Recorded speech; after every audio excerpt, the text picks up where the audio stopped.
Biz vinetkani montaj qilganimizcha bir muammo bo'lardi. Masalan, o'quvchilar mana bu yerga terish uchun oldin bular mana bunda ramkaga tiqib chiqishimiz kerak. Ramkaga tiqib chiqqanimizda mana o'quvchilar rasm turibdi. Mana bu F3 knopka bosganimizda bular faqat papka bilan ishlaydi. Masalan, mana shu papkadagi har bitta bolani taxlab chiqaydi-da bu tizim. Keyin bizga bezor bo'ladi. Masalan, qaysi bitta bola qo'shilishi kerak bo'lsa, bitta bolani shunday rasmni kopiya qilib, ichiga adil papka tashlab, buni linkini kopiya qilib keyin tashlardik. Lekin ish ko'payib ketadi. Masalan, bir dona, ikki dona o'quvchi qo'shish uchun har safar papka ochib o'taydi. Hozir oson yo'li bor.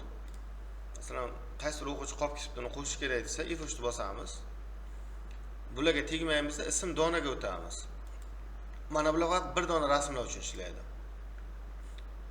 Masalan, biz hozir dasturga rasm tashlasak birdan qilaydi. Biz dasturga rasm tashlamadik, endi link so'raydi. Masalan, linkini kopiya qilamizda, ism katta qilsak, link so'rayapti.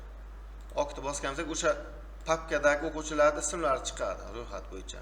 Masalan, Jaloliddin qo'shilmagan, Jaloliddin ustiga bitta bosamiz, bo'ldi mana. Chiroyli taxlab beradi. Ismini o'zgartiradi. Bo'ldi, tayyor. Mana bu o'quvchilar orasiga qo'shiladi bu. Agar boyagida link so'ramasin desangiz, mana shu tashlash kerakda, F3 ni bosish kerakda, ism donaga kirib, ism kattaga kiriladi.